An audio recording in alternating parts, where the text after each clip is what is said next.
this shore of the Black Sea. So one of them was named Fort Alexandria. So Fort Alexandria had to become Sochi. Actually, there are different versions why the name Sochi originated, but the most widespread and the most proved version is that Sochi derived its name from one of the names of the local tribes, or maybe some toponymical, some geographical names from this area. As for Russians never inhabited this area, it was the people who lived here were mostly represented by the nations of the northern Caucasus, by the Circassians.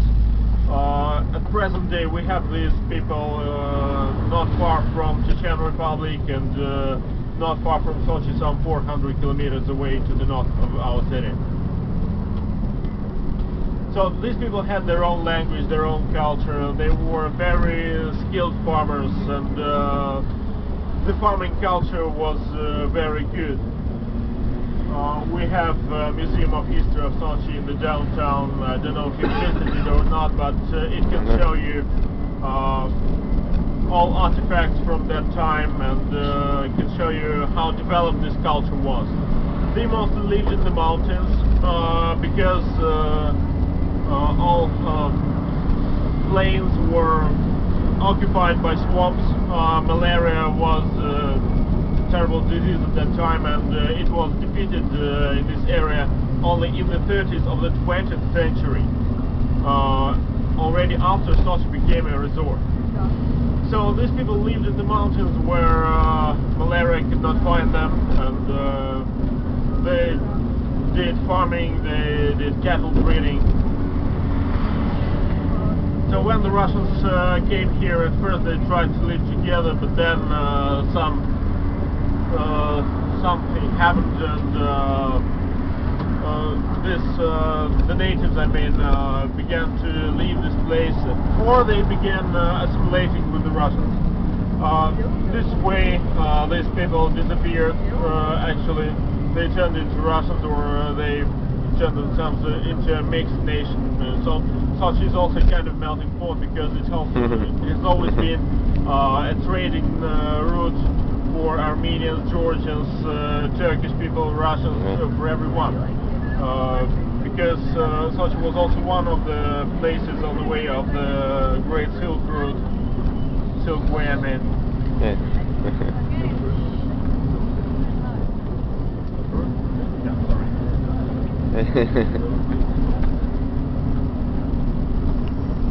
So, as a result of 3 Russian-Turkish wars, only Russian officers and Russian army lived here in several different fortifications. Some of them that later turned into villages, and soon reached Russian merchants and tradesmen began coming to Sochi.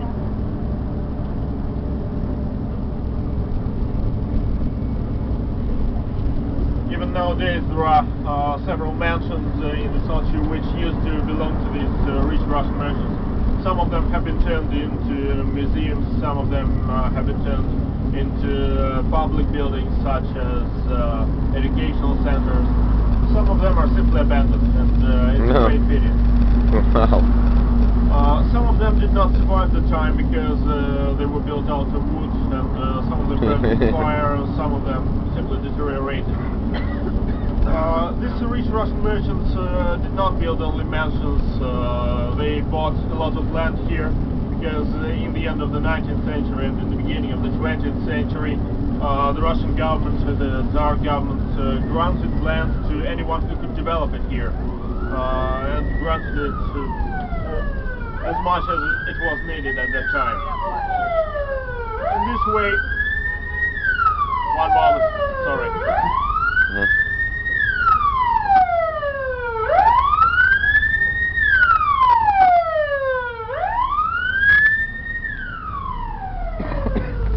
Congestion is terrible here, and it's a disaster of the city. Because there are not so many roads, not so many highways.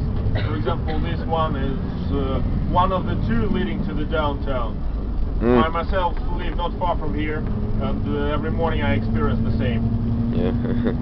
Today is Saturday, but still, it's still the same. The jam starts at about 7 in the morning. Oh. So, coming back to the history. What kind of? It's traffic jam. Blueberry. So, these merchants founded different parks for their mansions were later turned into public parks. Some of them tried to grow grapes here because the climate is quite suitable, but the soil is not sometimes. So they failed, but still we have traces of the history in the names of the streets of our city. One of the streets located next to the former park is named Grape Street, in Russian Vinogradная. So this is because the park located next to it was used to grow grapes, grow winery.